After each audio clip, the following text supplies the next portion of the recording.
سب سے پہلے ہندوستان کے مشہور اور سب سے بڑی بندرگاہ شہر سورت کی بندرگاہ کے ذریعے آپ نے گجرات کی دھرتی میں راندیر کے علاقے میں یا سورت کے اندرونی علاقے میں آپ نے سکونت فرمائی۔ یہ پہلے بزرگ ہیں جو حضرت محدث سورتی کے آباء کرام میں آتے ہیں، اور اس زمانے میں مورخین لکھتے ہیں کہ ان کی 2 نسلوں کے بعد حضرت شیخ ابراہیم عراقی اور ان کے بعد 2 نسلوں کے بعد ایک بزرگ گزرے ہیں جن کا نام ہے حضرت مولانا طیب سورتی۔ یہ حضرت شیخ سرکار وسیع الدین احمد محدث سورتی رحمۃ اللہ تعالی علیہ کے والد ہیں۔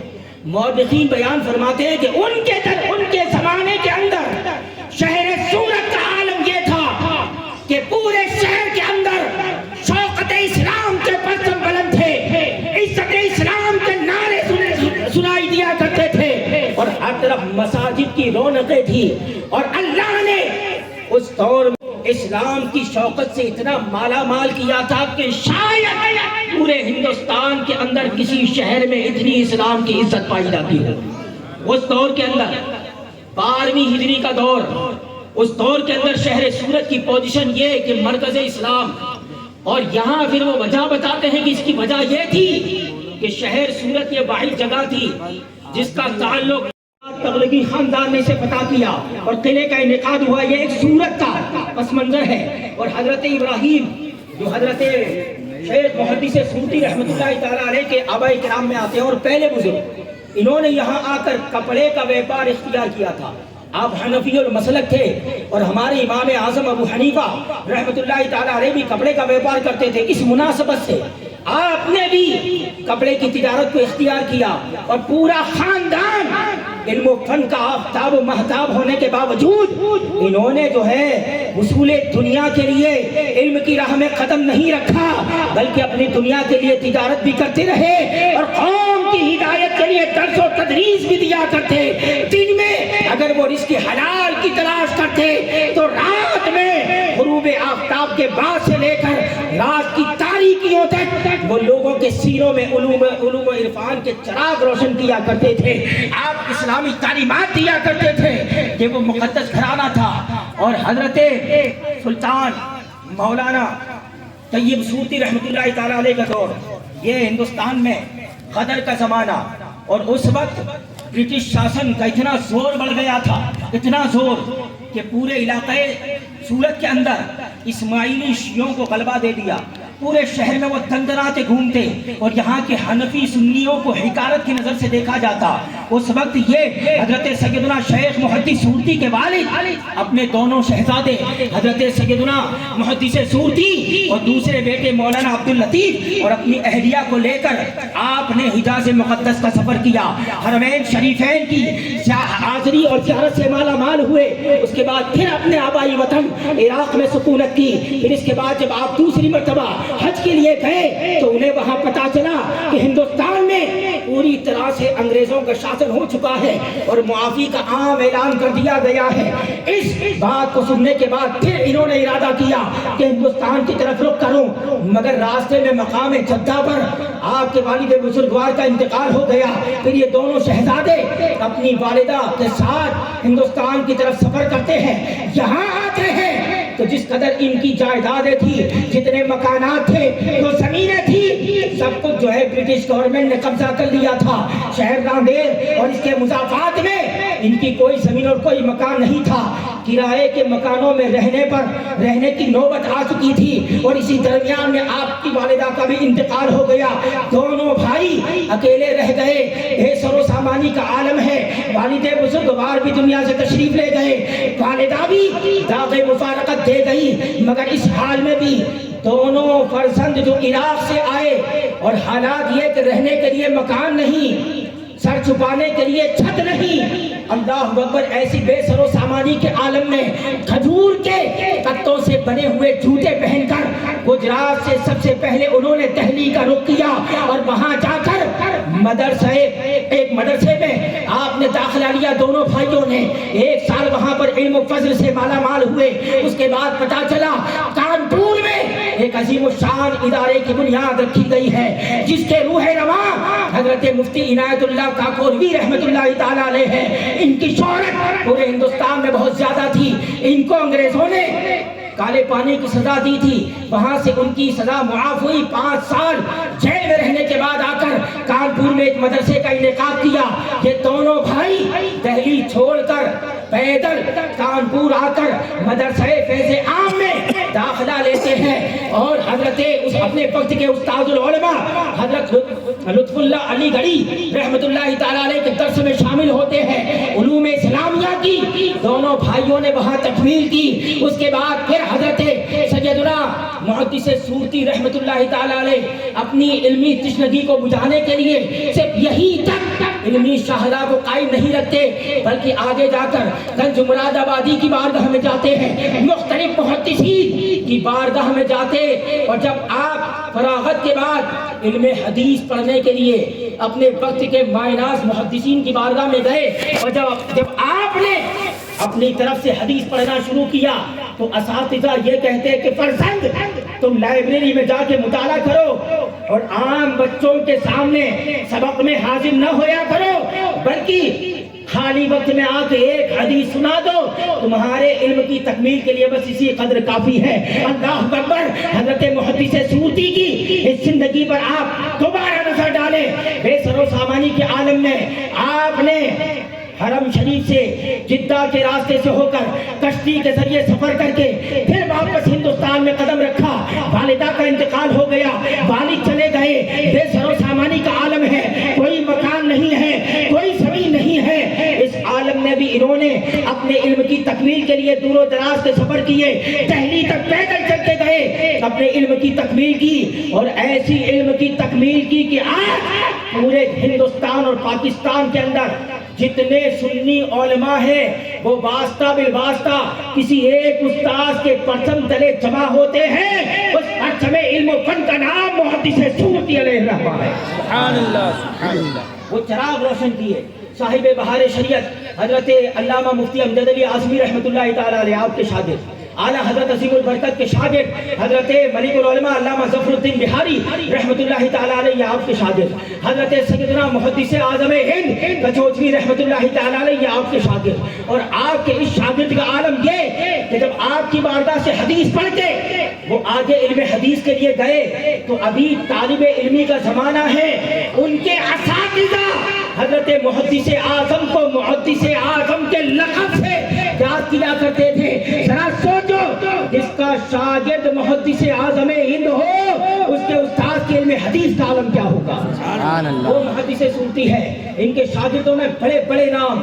اور آپ کی اعلیٰ حضرت امام احمد رضا سے وابستگی اور قلبی وارفتگی اس قدر اتنی زیادہ کہ ایک مرتبہ حضرت محدث اعظم ہند کچوچوی رحمت اللہ تعالیٰ علیہ نے پوچھا کہ حضور آپ اتنے جلیل عالم ہیں, اتنے جلیل القدر عالم, آپ گنج مراد آبادی کے مرید, آپ نے لطف اللہ علی گڑھی جیسے استاذ العلماء اور ہندوستان کا آفتاب و مہتاب علم و فن کا وہ آسمان کہ جس کی بلندیوں کو ناپنے کے لیے ٹوپیاں گر جائے, اتنے بڑے استاد سے آپ نے علم حاصل کیا. آپ اتنے عظیم گھرانے کے بزرگ صحابی رسول سہیل ابن حنیف کی اولاد میں آپ ہیں, اتنے سارے فضائل و کمالات, مگر آپ اپنے خاندان, اپنے استاد, اپنے پیر کا ذکر کبھی کبھی کرتے ہیں.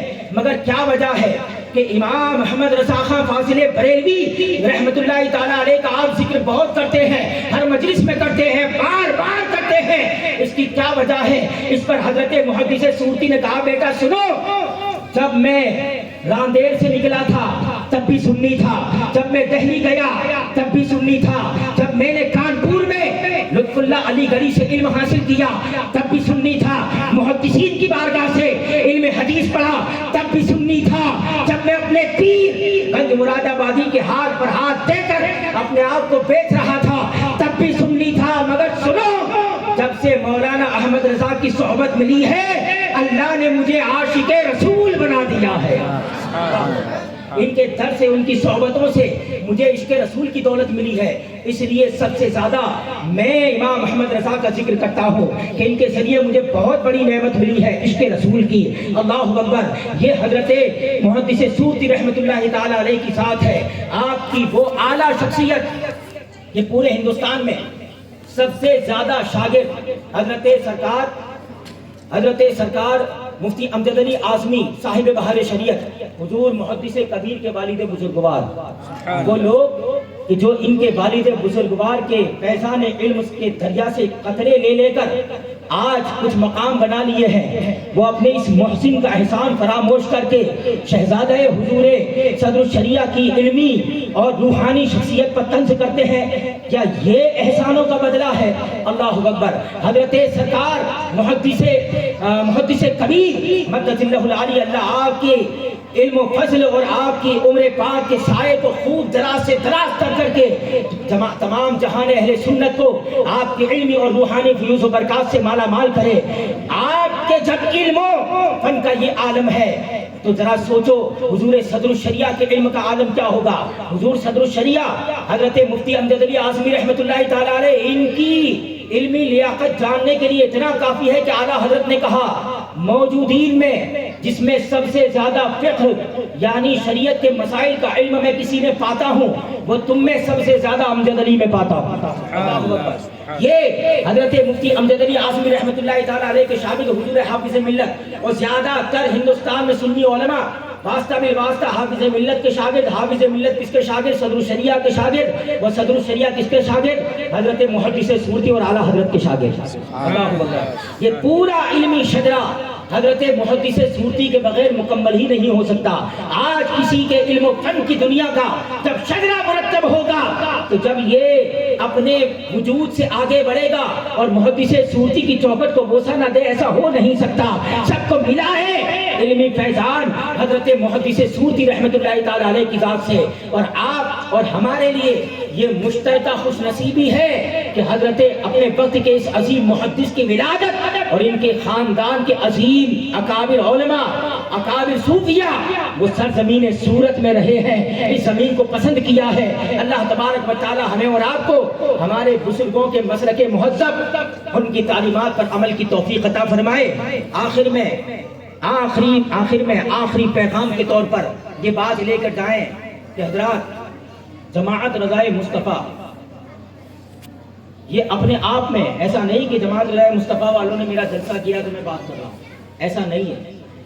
حقیقت یہ ہے کہ جماعت رضائے مصطفیٰ آپ جانتے ہیں کس نے اس کی بنیاد رکھی ہے, اس کے ابتدائی روح رواں میں کیسے کیسے بزرگ ہیں, کبھی تاریخ پڑھی ہے اس کی بنیاد بارگاہ امام احمد رضا سے ہوتی ہے. اور جس کی ابتدا میں اس کا آغاز کرنے والے بزرگوں میں ذرا نام سنیں. صدر الافاضل علامہ سید نعیم الدین مراد آبادی رحمۃ اللہ تعالی علیہ, حضرت سرکار مفتی اعظم عالم اسلام مفتی اعظم ہند جن کی طرف لوگ اپنی نسبتیں کرتے ہیں, سرکار مفتی اعظم عالم اسلام. پھر دیکھیں حضرت سرکار محدث اعظم ہند رحمۃ اللہ تعالی علیہ.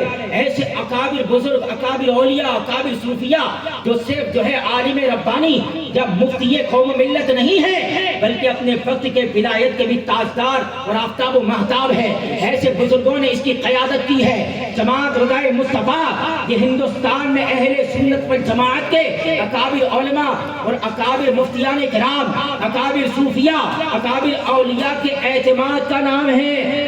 اسی لیے آج بھی الحمدللہ اس جماعت کو اعلیٰ حضرت کا ایسا فیضان ملا ہے کہ وقت اور حالات کے پیش نظر لوگوں نے ادھر ادھر غلم کر کے ادھر ادھر ہاتھ ملا لیے, مگر آج بھی اگر کوئی یہ نعرہ اور ترانہ گنگناتا ہو جس کو اعلیٰ حضرت کی زبان میں یوں کہیں انہیں جانا انہیں مانا نہ رکھا غیر سے کام, للہ الحمد میں دنیا سے مسلمان گیا. اور میرے شیخ کی زبان میں یوں کہا جائے کہ جہاں میں عام پیغام شیخ احمد رضا کرتے پلٹ کر پیچھے دیکھیں پھر سے تجدید وفا کرتے, نبی سے کیوں ہو بیگانہ اسے دل سے جدا کرتے, ادھر مادر برادر مال و جاں ان پر فدا کرتے. یہ روحانی اسپرٹ اور پاور اگر آپ اس زمانے میں سب سے زیادہ کسی میں پائیں گے بحمد اللہ الکریم وہ جماعت رضائے مصطفیٰ ہے. کہ جس کا پرچم آج حضور قائد ملت اٹھا کر اس کی قیادت کرتے نظر آ رہے ہیں۔ اور یہ جماعت کا بنیادی مقصد یہی ہے کہ سب کو ایک در رسول پاک سے جوڑو، رسول پاک صلی اللہ علیہ وسلم سے وابستگی۔ اور اس کے حلقے میں آپ اس کے تعلیمی کاموں کو دیکھیں۔ یہ بچی ابھی جو آئی تھی جس نے قصیدہ غوثیہ شریف، بہت سارے لوگوں کو یاد نہیں ہوتا، بحمداللہ الکریم فقیر کو زمانہ طالب علمی سے یاد ہے۔ اور اس قصیدے کا کمال میں آپ کو بتاؤں، جو اسے یاد کر لے گا اللہ تبارک و تعالیٰ اس کے ذہن کو تیز کر دے گا۔ اگر یہ قصیدہ سامنے لکھا ہوا رکھ کر کوئی 3 یا 5 بار پڑھے تو وہ سرکار غوث اعظم کا مقبول ہو جائے گا، اور ایسا مقبول ہوا کہ اگر نظر عنایت ہو گئی تو یہ عمل کرنے والے کو خواب میں سرکار غوث پاک کی زیارت نصیب ہوگی۔ اگر کسی حاملہ عورت کے لیے یا کوئی بانجھ ہو جس کو اولاد نہ ہوتی ہو تو پانی پر 3 یا 5 مرتبہ دم کر کے روزانہ 40 دن کے لیے اسے پلایا جائے تو اس قصیدے کی برکت سے اللہ تبارک و تعالیٰ اولاد عطا کرے گا، اور صوفیہ فرماتے ہیں انشاءاللہ اللہ تعالیٰ لڑکا عطا فرمائے گا۔ یہ قصیدہ غوثیہ اگر کوئی بیمار ہو تو 3 یا 5 بار پڑھے اللہ شفا عطا کرے گا۔ ایسا مقدس قصیدہ اس لڑکی نے زبانی پڑھ دیا جو عربی زبان میں ہے اور ترنم اور طرز کے ساتھ پڑھا ہے۔ یہ اتنی اعلیٰ ترین خدمت ہے۔ اس سے پہلے بھی آپ دیکھیں کہ ان بچیوں نے جو سوال و جواب کا مکالمہ لے کر آئی تھی، نبی اکرم صلی اللہ علیہ وسلم کا شجرہ نسب زبانی جتنا حدیث میں خود سرکار نے بیان فرمایا، حضرت عدنان تک یہ اس لڑکی نے بخاری کے حوالے سے، کتابوں کے حوالے سے پورا لفظ و لفظ اور درجہ بدرجہ بیان کیا۔ کتنی بڑی یہ خدمت ہے کہ آج لوگوں کو ہمارے رسول صلی اللہ علیہ وسلم کے کردار و عمل اور آپ کی سیرت طیبہ کے بارے میں پڑھنے کا لوگوں کے پاس وقت نہیں ہے۔ فضول پڑھنے کے لیے، واٹس ایپ پر وقت برباد کرنے کے لیے، فیس بک پر اپنی جو ہے زندگی تباہ کرنے کے لیے ہزار وقت مل جاتے ہیں۔ لوگوں کی غیبت کرنے کے لیے، علماء پہ طنز کرنے کا، علماء کی راہ میں رکاوٹیں پیدا کرنے کے لیے، مدارس کو ٹھپ کرنے بند کرنے کے لیے سازشوں کے جال بچھانے کا لوگوں کے پاس بہت وقت ہے۔ مگر کیا کبھی یہ سوچا کہ ہم نے علوم اسلامیہ کے لیے اپنا کتنا وقت خرچ کیا ہے؟ آپ ان اساتذہ کی محنت دیکھیں کہ یہ بچی نے زبانی پڑھا ہے، اگرچہ اسے سمجھ میں نہیں آیا، مگر اس زبان پر ان ناموں کو جاری کرنے والا کون ہے؟ وہ کون ہوتا ہے جو ایک سنگریزے کو بھی ہیرا بناتا ہے؟ اس ماہر طبیب کو عام اصطلاح میں مدرسے کا استاد کہا جاتا ہے۔ یہ کرتا ہے، یہ کام کرتا ہے۔ اتنی باتیں، اتنی چیزیں کون سکھاتا ہے؟ اتنی علق ریزی کون کرتا ہے؟ اتنی محنت کون کرتا ہے؟ آپ ذرا سوچیں ان کے بارے میں ہم کتنا حساس ہیں۔ آپ اپنے بچے کا اسکول میں داخلہ کرتے ہیں تو اگر انگریزی میڈیم میں آپ داخلہ دلائیں گے تو عام طور سے لوگ یہ دیکھتے ہیں کہ اس اسکول کے باہر گارڈن ہے یا نہیں، بچوں کے کھیلنے کا انتظام ہے یا نہیں۔ ارے وہاں تو بہت کھیلنے کا انتظام ہے، اتنے جھولے لگے ہوئے ہیں، دیواریں دیکھو اتنی خوبصورت، اس کے اوپر اتنی اچھی پینٹنگ کی ہوئی ہے، بچے کا دل بہلے گا۔ وہاں کھلونے رکھے ہیں اور بہت اچھے اور سلیقے سے وہاں بچے کی تربیت ہوتی ہے۔ ایسی جگہیں ہم تلاش کرتے ہیں، مگر کیا کبھی آپ نے سوچا کہ ہم ہمارے مدرسے کا یہ حال بنائیں کہ ہمارا بچہ اگر مدرسے میں جائے تو اس کے در و دیوار اور اس کی چٹائیوں سے اس کا دل لگ جائے؟ نہیں، مدرسے میں جاؤ، پنکھا پورے وسط میں دھیرے دھیرے گھوم رہا ہوگا، ایک طرف جو ہے ٹوٹی پھوٹی چٹائی پڑی ہوگی، جھاڑو کا ٹھکانہ نہیں، ادھر جو ہے بینچ آڑی ٹیڑھی، اور بچہ بھی آئے گا تو ناک صاف کرتا کرتا مدرسے میں آئے گا، کپڑے کا خیال نہیں، ٹوپی دیکھو تو کبھی مشرق کبھی مغرب کبھی شمال کبھی جنوب، ادھر ادھر جو ہے بالکل مجذوب بنا کر اپنے بچے کو بھیجتے ہیں۔ کیا ہم اسکول میں بھیجتے ہیں تو ایسے بھیجتے ہیں؟ یہ طریقہ ہے؟ نہیں، بالکل سجا دھجا کے بھیجتے ہیں، اور اس کے لیے اگر 5 کلومیٹر جانا پڑے تو جائیں گے چھوڑنے کے لیے۔ مگر مدرسے کا حال یہ ہے کہ لوگوں نے یہ سمجھ لیا ہے کہ دین پڑھانے والا ہمارے گھر آئے۔ یاد رکھنا، پیاسا پانی کے پاس جاتا ہے، اگر پانی پیاسے کے پاس آئے تو اسے پیاس بجھانا نہیں، اسے سیلاب کہتے ہیں، اسے سیلاب کہتے ہیں۔ لہذا علم کی راہ میں خود چل کے جاؤ، خود اپنی پیاس بجھانے کے لیے آگے بڑھو، اپنے مدرسوں کو خوبصورت بناؤ، ایک بہترین اس میں بہترین فرش ہو، اچھی بینچیں ہو، دیدہ زیب کتابیں ہو، دیواریں صاف ستھری ہو، ایک تہذیب و تمدن نظر آئے. یہ مذہب اسلام ہے کہ جس میں یہ بتایا گیا کہ طہارت، صفائی اور پاکی اسلام ہے. اسلام ایمان ہے، ایمان کا حصہ ہے. یہاں صفائی کا اتنا خیال کیا گیا. حضور پہ آنے والی پہلی وحیوں میں یہ ہے وثیاب کا فطہر، اے حبیب اپنے کپڑوں کو پاک و صاف رکھا کرو. اسلام یہ صفائی اور طہارت کا سب سے زیادہ پیغام دینے والا. ہمارے یہاں ہر نجاست کا مسئلہ ملے گا، ہر ناپاکی کا مسئلہ ملے گا، مگر آج حیرت کی بات ہے کہ جو لوگ ناپاکی اور گندگی میں نیکی تلاش کرتے ہیں وہ دنیا میں صفائی کا ابھیان چلاتے ہیں. اور آج ہمارا حال کہ ہماری بنیاد طہارت سے شروع ہوتی ہے.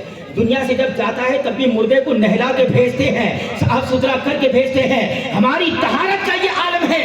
اور آج ہمارا حال یہ کہ ہم نے ہمارے مدرسوں کی یہ پوزیشن بنائی ہے، اس کی حیثیتیں بڑھائیں اور اساتذہ کے لیے وقتاً فوقتاً آپ اپنی جیب خاص سے ان کی امداد بھی کریں، آپ ان کا تعاون بھی کریں. یہ آپ کے بچوں کے ذہن و فکر میں عشق رسول کی عبارت رقم کرتے ہیں، ان کے دلوں میں محبت رسول کا ایک سرچشمہ رواں دواں کرتے ہیں، ان کو دین کا علم سکھاتے ہیں، اسلام کا تہذیب و تمدن بتاتے ہیں، ہمارے آقا کی سنتیں سکھاتے ہیں. اتنے بڑے بڑے کام وہ کرتے ہیں تو ان کے بدلے میں آپ ان کی حق تلفی نہ کریں، ان کے حق کو فراموش نہ کریں. اس کے لیے آگے بڑھیں، جماعت رضائے مصطفیٰ کا سپورٹ کریں اور اس کی جتنی شاخیں جہاں بھی ہے وہاں پر اپنی طرف سے جو ہو سکے تعاون کے لیے آگے آئیں. اسے خوبصورت سے خوبصورت بنانے کی کوششیں کریں اور اسے کامیاب بنائیں. یہ آپ کے ہاتھ میں ہے. انشاءاللہ تبارک و تعالی اگر ہم اپنے دین اور اپنے علم دین کی اہمیت کا ہم خود جو ہے اندازہ کریں گے، قدر کریں گے تو انشاءاللہ تبارک و تعالی یہ نعمت ہم میں بڑھے گی. اور یاد رکھنا، جب اللہ کی نعمتوں کی ناقدری بڑھ جاتی ہے تو نعمتیں چھین جاتی ہے. اس کے لیے اگر آپ چاہیں تو آپ بنی اسرائیل کے سارے واقعات پڑھیں، سورہ بقرہ کا مطالعہ کریں. بنی اسرائیل یہ اتنی نعمتوں سے محروم ہوئے کیوں؟ کفران نعمت کی بنیاد پر. ایک آخری بات ذکر کر کے اپنی گفتگو کو ختم کر دوں گا.